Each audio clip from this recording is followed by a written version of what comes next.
ಸಮಸ್ತ ಮದ್ದೂರು ತಾಲೂಕಿನ ಜನತೆಗೆ ಮದ್ದೂರು ಉತ್ಸವ 2026ರ ಶುಭಾಶಯಗಳು.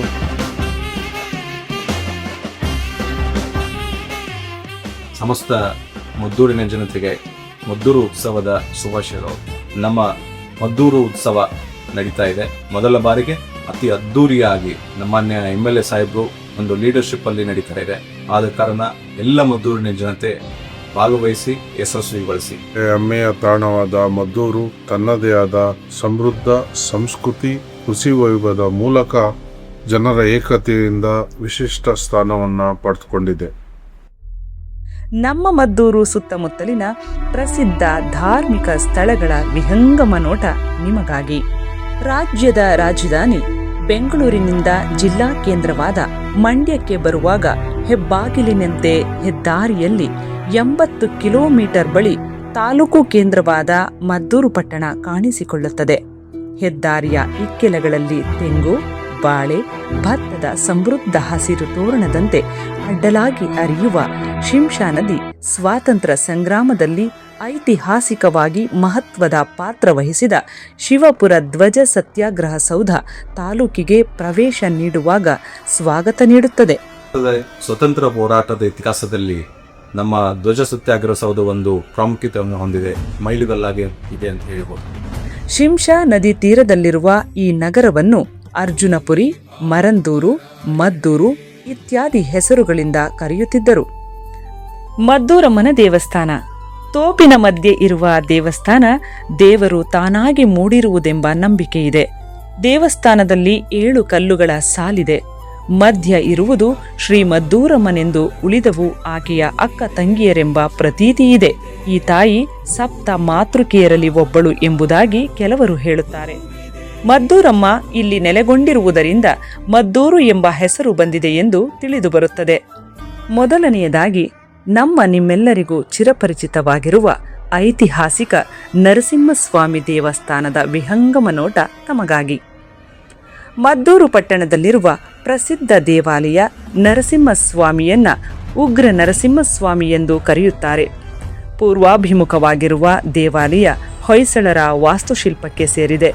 ಮುಂದೆ ಇದಕ್ಕೆ ದ್ರಾವಿಡ ಶೈಲಿಯ ಗೋಪುರ, ಮಹದ್ವಾರಗಳನ್ನು ನಿರ್ಮಿಸಲಾಗಿದೆ. 4 ಅಡಿಗಳ ಎತ್ತರವಿರುವ ಭವ್ಯ ಮೂರ್ತಿ ಸ್ವಾಮಿಯು ಹಿರಣ್ಯ ಕಶ್ಯಪುವು ಕರುಳು ಬಗೆದು ಅದನ್ನು ಹಾರ ಹಾಕಿಕೊಳ್ಳುತ್ತಿರುವುದು.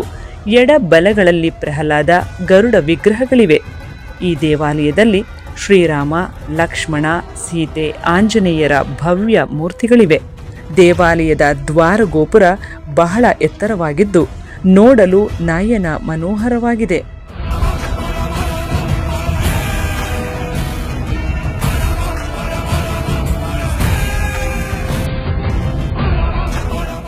ವೈದ್ಯನಾಥೇಶ್ವರ ದೇವಸ್ಥಾನ ಮದ್ದೂರಿನಿಂದ 2 ಕಿಲೋಮೀಟರ್ ದೂರದಲ್ಲಿದೆ. ಶಿಂಷಾ ನದಿಯ ಬಲದಂಡೆಯ ಮೇಲಿದೆ. ವಿಷ್ಣುವರ್ಧನನು ಅಲ್ಲಿ ಒಂದು ದೇವಸ್ಥಾನವನ್ನ ಕಟ್ಟಿಸಿ ಗರ್ಭಗುಡಿಯ ಶಿವನಿಗೆ ಎದುರಾಗಿ ಸುಂದರವಾದ ನಂದಿಯ ವಿಗ್ರಹವನ್ನ ನಿರ್ಮಿಸಿದ್ದಾನೆ. ಶಿವ ತನಗಾದ ಗಾಯಕ್ಕೆ ತಾನೇ ವೈದ್ಯವನ್ನ ಮಾಡಿಕೊಂಡಿದ್ದರಿಂದ ಸ್ವಾಮಿಯನ್ನ ವೈದ್ಯನಾಥೇಶ್ವರನೆಂಬ ಹೆಸರಿನಿಂದ ಕರೆಯಲಾಗುತ್ತದೆ. ಹೊಳೆ ಆಂಜನೇಯ ಸ್ವಾಮಿ ದೇವಸ್ಥಾನ. ಶಿಂಷಾ ನದಿ ದಡದಲ್ಲಿರುವ ಈ ದೇವಾಲಯವನ್ನ ವ್ಯಾಸರಾಯರು ಪ್ರತಿಷ್ಠಾಪಿಸಿದರೆಂದು ಹೇಳುತ್ತಾರೆ. ಶ್ರೀ ವ್ಯಾಸರಾಯರು ತಮ್ಮ ಸಂಚಾರ ಕಾಲದಲ್ಲಿ ದಿನಕ್ಕೊಂದು ಆಂಜನೇಯ ಮೂರ್ತಿಯನ್ನ ಸ್ಥಾಪಿಸುತ್ತಿದ್ದರು ಎಂದು, ಹಾಗೆ ಸ್ಥಾಪಿಸಲು ಸಾಧ್ಯವಾಗದಿದ್ದರೆ ಆ ದಿನ ಅವರು ಊಟವನ್ನೇ ಮಾಡುತ್ತಿರಲಿಲ್ಲ ಎಂದು ಹೇಳಲಾಗುತ್ತದೆ. ಹಿಂದೆ ಈ ದೇವಾಲಯದ ಹತ್ತಿರ ಪ್ರತಿ ವರ್ಷವೂ 100 ಮದುವೆಗಳು ನಡೆಯುತ್ತಿದ್ದವು. ಇದೊಂದು ಸಣ್ಣ ದೇವಸ್ಥಾನ. ಶಿಂಷಾ ನದಿಯನ್ನ ಮದ್ದೂರು ಹೊಳೆ ಎಂದು ಕರೆಯುತ್ತಾರೆ. ಈ ಹೊಳೆಯ ದಡದಲ್ಲಿರುವುದರಿಂದ ಹೊಳೆ ಆಂಜನೇಯ ಸ್ವಾಮಿ, 1 ರೂಪಾಯಿ ಆಂಜನೇಯ ಎನ್ನುವ ಹೆಸರು ಕೂಡ ಇದೆ.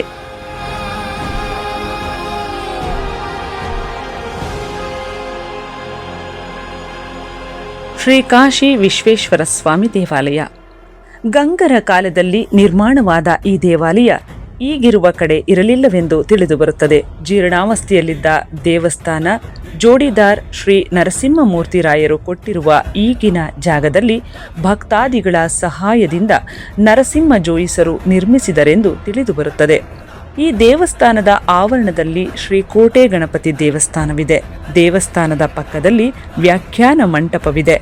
ಇಲ್ಲಿ ಹಲವು ಮದುವೆಗಳು, ಶುಭ ಸಮಾರಂಭಗಳು, ಗೋಷ್ಠಿಗಳು, ಇನ್ನಿತರೆ ಕಾರ್ಯಕ್ರಮಗಳು ನಿರಂತರವಾಗಿ ನಡೆಯುತ್ತಿರುತ್ತವೆ. ವರದರಾಜಸ್ವಾಮಿ ದೇವಾಲಯ. ನರಸಿಂಹಸ್ವಾಮಿ ದೇವಾಲಯದ ಎಡಭಾಗದಲ್ಲಿ ಎತ್ತರವಾದ ಸ್ಥಳದಲ್ಲಿ ವರದರಾಜಸ್ವಾಮಿಯನ್ನ ಅಲ್ಲಾಳನಾಥನೆಂದು ಕರೆಯುತ್ತಾರೆ. 10 ಅಡಿ ಎತ್ತರವಿರುವ ಸ್ವಾಮಿಯ ವಿಗ್ರಹ ಕಲಾಪೂರ್ಣತೆಯಿಂದ ಕೂಡಿದೆ. ಹೊಯ್ಸಳರ ವಿಷ್ಣುವರ್ಧನನು ಈ ಮೂರ್ತಿಯನ್ನ ಸ್ಥಾಪಿಸಿದನೆಂದು ತಿಳಿದುಬರುತ್ತದೆ. ಅಲ್ಲದೆ 1 ವಾರಗಳ ಕಾಲ ನಡೆಯುವ ದನಗಳ ಜಾತ್ರೆಯು ಇಲ್ಲಿ ಬಹಳ ಹೆಸರುವಾಸಿಯಾಗಿದೆ.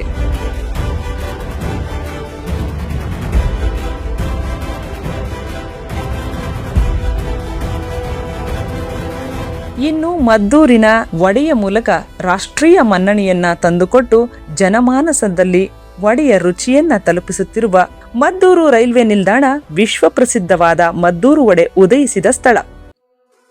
ಮದ್ದೂರು ಉತ್ಸವ ಎಲ್ಲರ ಮನೆಯಲ್ಲೂ ಸಂಭ್ರಮ, ಎಲ್ಲರ ಮನದಲ್ಲೂ ಮಂದಹಾಸ. ಇಂತಹ ಮದ್ದೂರಿನ ಉತ್ಸವಕ್ಕೆ ಆಗಮಿಸಿರುವ ತಮ್ಮೆಲ್ಲರಿಗೂ ಆದರಣೀಯ ಸ್ವಾಗತ ಸುಸ್ವಾಗತವನ್ನು ಕೋರುತ್ತಾ ಮದ್ದೂರು ಉತ್ಸವದಲ್ಲಿ ಪ್ರತಿಯೊಬ್ಬರೂ ಪಾಲ್ಗೊಂಡು ಈ ಉತ್ಸವವನ್ನು ಮತ್ತಷ್ಟು ಎತ್ತರಕ್ಕೆ ಕೊಂಡೊಯ್ಯಬೇಕು, ಈ ಸಂಭ್ರಮದಲ್ಲಿ ತಾವೆಲ್ಲರೂ ಪಾಲ್ಗೊಳ್ಳಬೇಕು ಎಂದು ಕಳಕಳಿಯಿಂದ ಮನವಿ ಮಾಡಿಕೊಳ್ತೇವೆ.